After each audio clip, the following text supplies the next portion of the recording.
Hello, assalamu alaikum everybody. Hope you're all safe, sound, and healthy. And well, amongst all the hilarious things that happen, more hilarious things keep happening. It reminds you of the verse in the Quran where God says, and they plot and they plan, but the biggest plotter of all, the biggest plotters of all, is me, myself. And it's true.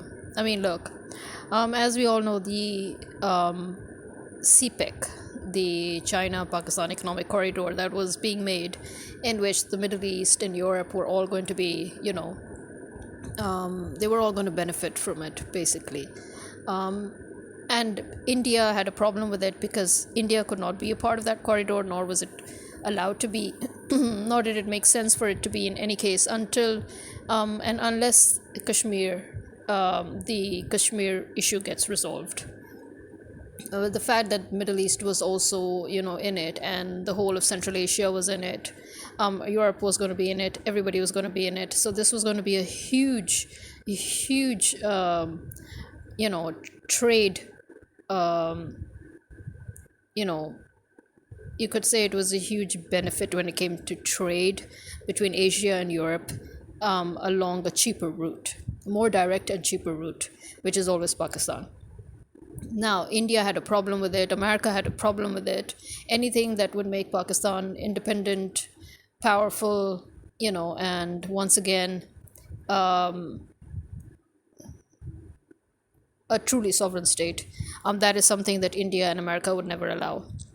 And as we know, America's toppled Imran Khan's government and managed to put its own minions in. And one of the major reasons was it wanted the progress in Pakistan to stop. It wanted Pakistan's independence to stop.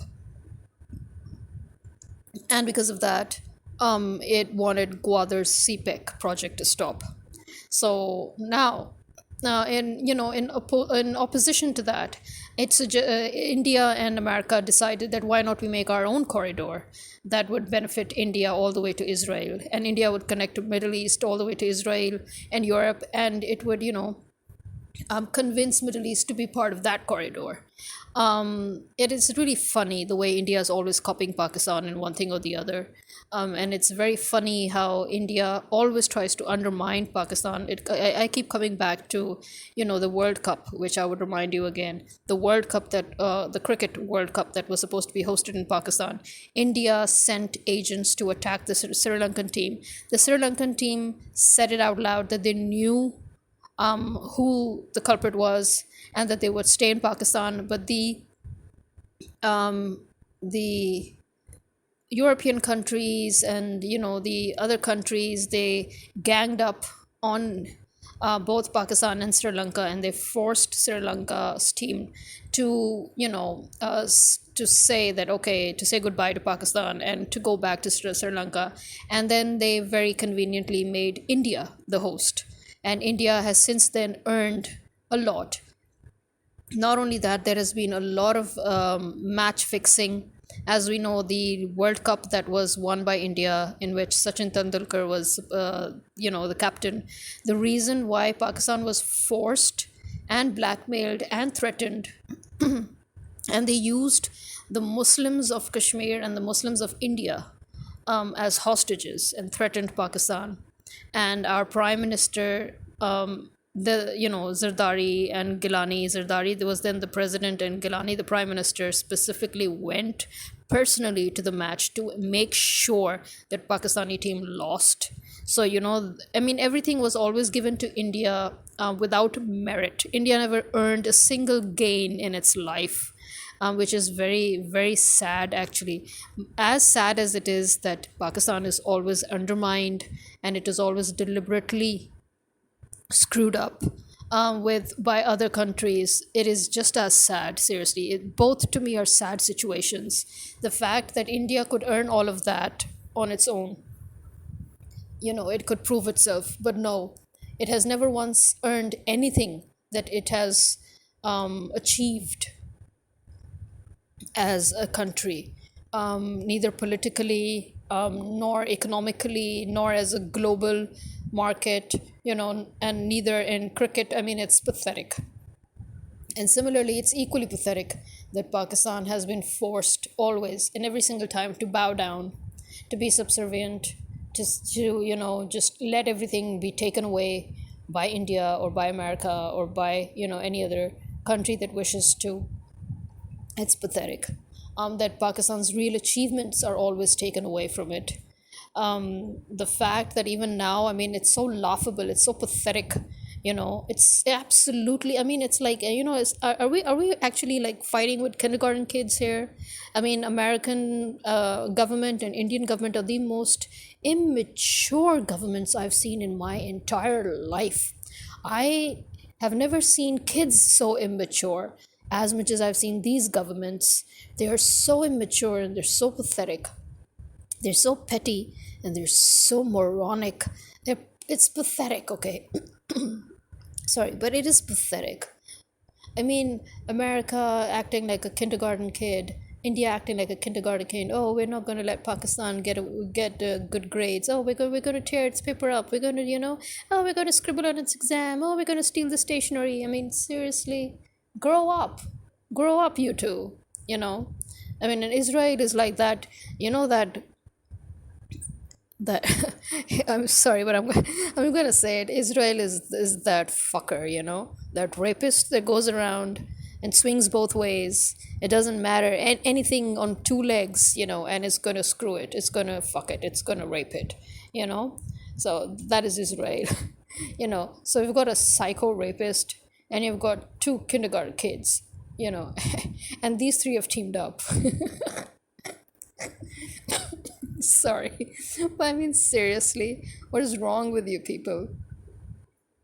We have different countries in this world for a reason, because different people want to live in a different way. Different people want to live in a way that suits them. And that is why there are different countries. That is why there are different cultures. That's why there are different traditions. Now, um, another very pathetic aspect of America and Europe, you know, um, they have borrowed the Islamic system to benefit their own people, and yet they have the audacity to talk about um, you know, how Muslims, um, prefer to live in Christian countries. I'm sorry, you're not Christian countries. Your Christian countries in name, the whole system is Muslim. It's just like how most of the Muslim countries, post-colonial Muslim countries, they're Muslim countries in name, but they have a Christian system. So the Muslims are fleeing that Christian system and going to the Muslim system. And the Christians have taken Muslim system and made their lives better, but they have dumped their Christian system on the Muslim countries. I mean, how did you like America when Trump decided to, eradicate the Islamic system from within America? He removed healthcare. He removed women's rights. He started working against, women gender equality. I mean, that is it. I mean, that is what he was bringing back the Christian system. So why weren't you happy then? Why weren't you happy? That is your Christian system. So yeah, I find that very pathetic and very laughable, seriously, that you don't even know your own history. You don't even know what system you're following.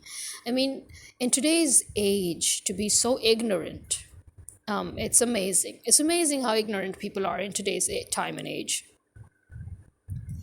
But anyway, so yeah, these are these ridiculous antics that are being played out. So India thought, oh, we'll, just like how India stole the World Cup from underneath Pakistan hosting the World Cup.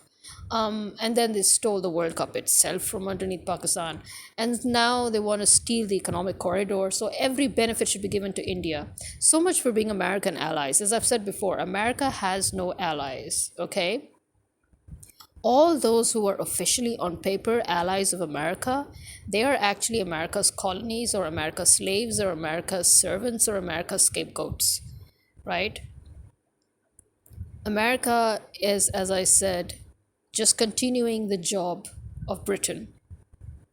When Britain handed over its responsibility of, taking care of their colonies, and America is doing that, you know. So any country that refuses to be a part of the charade is, screwed with. and Pakistan has been screwed with for decades, right from the start. So we've got now, as I said, the planners and the plotters. So India planned, you know, India and America planned and plotted against the CPEC, and they wanted to create their own CPEC equivalent, which was their, their own economic corridor. And now what's happened? Now, because of the war between Hamas and Israel, Saudi Arabia is no longer having any negotiations with Israel. They have stopped all negotiations. They've stopped all deals that were supposed to go through, and it's hands off now. And there goes the economic corridor as well. So it's, Tata, goodbye, India, and its economic corridor. So this is called karma, This is called God being the biggest plotter of them all. And on the other hand, again, here again, you see God plotting against the plotters. Our Chief Justice of the Supreme Court of Pakistan, Isa Faiz, who was supposed to be, I'm calling him Faiz, although he's actually Faiz, but who cares? I mean, who cares about the names of such people who are not even worth mentioning? Because as we all know, he was also one of those bitches of riches, he had sold himself to them.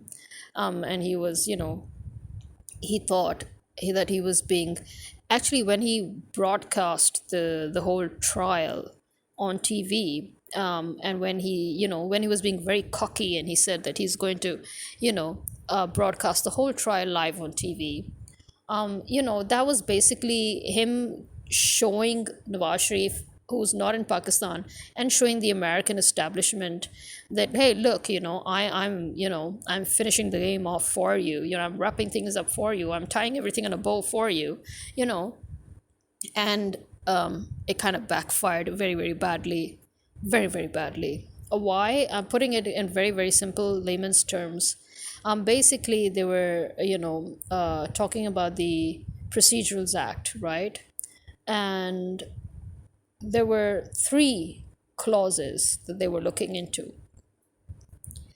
Two of them basically were about, one way or the other, reducing the Chief Justice's powers.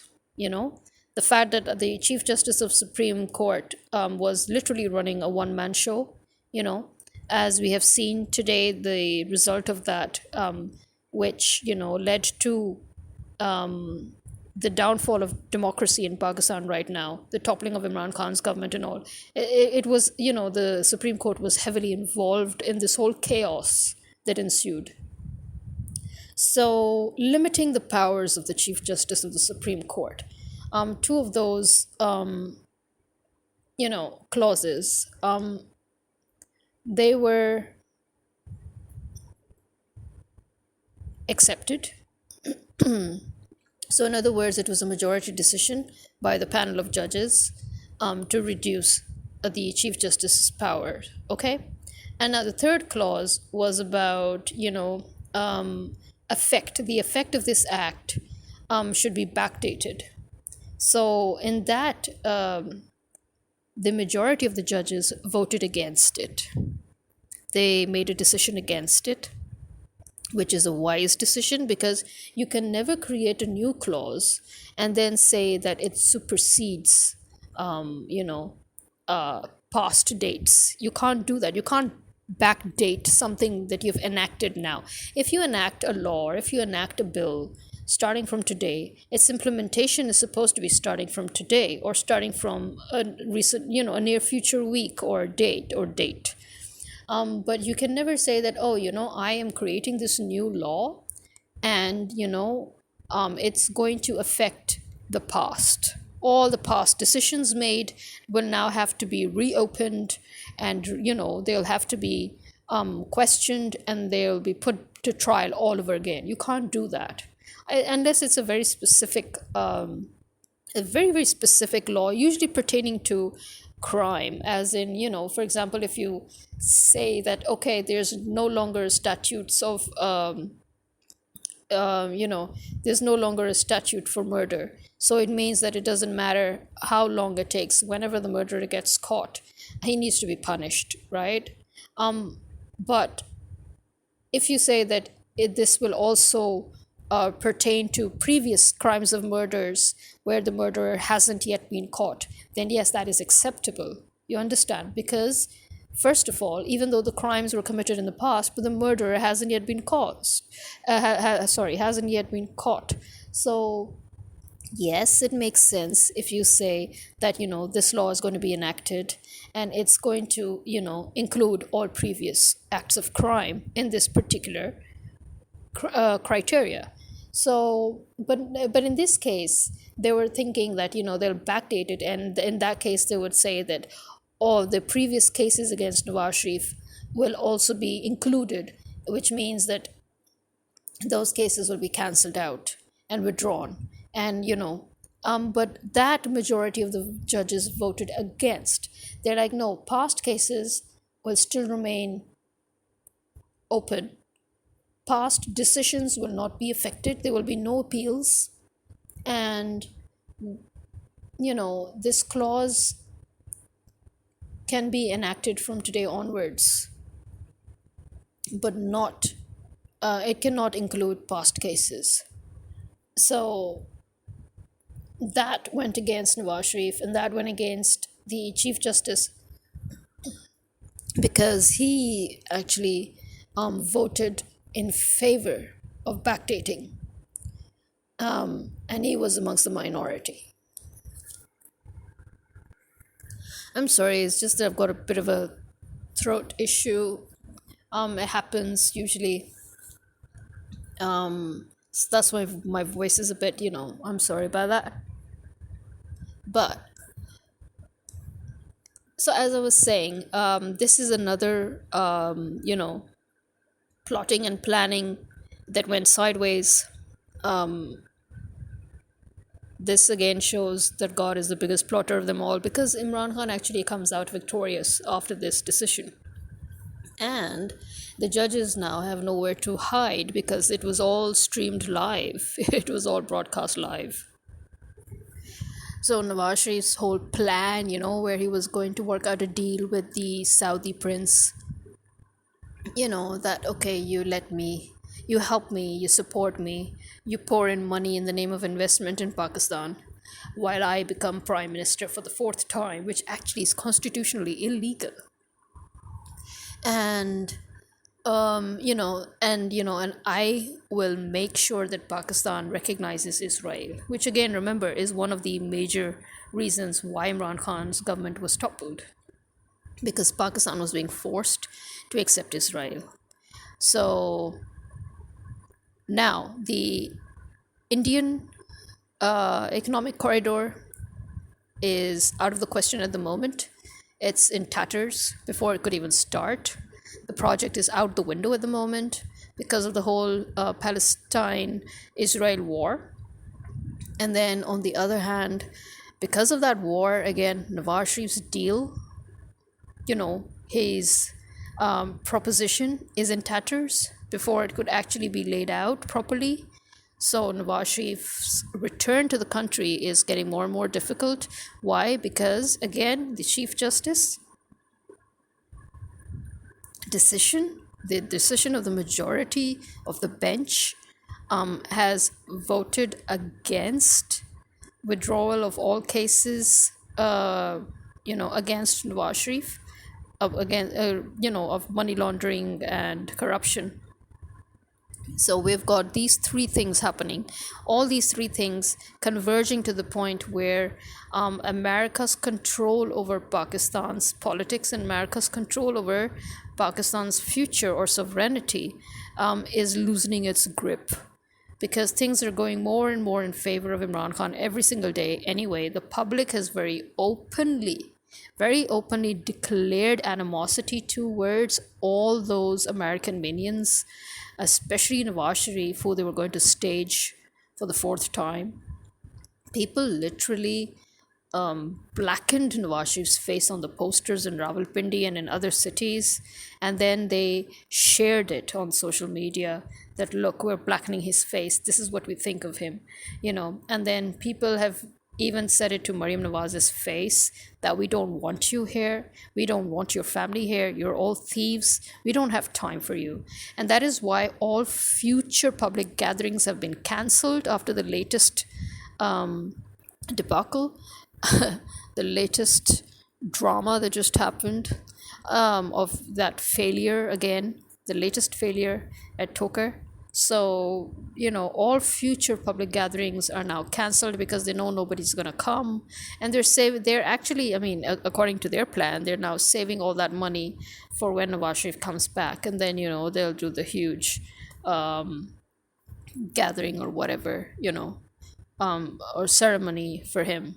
But again, now the question is, will he actually come or will he divert his plane back? Because at the moment, as always, he has chartered a plane that has 120 seats at least, which means it has the capacity of having 120 people, which means that those journalists in Pakistan who have been working the ground for him, who have been interviewing the kidnapped PTI members who were interviewed at gunpoint, those journalists who were ass licking, those journalists who were, fabricating news and telling lies all over the place, those journalists who were trying to create a whole environment where they were trying to tell the people that, everything will everything will be perfect as long as Nawaz Sharif comes, only he can save Pakistan and this and that.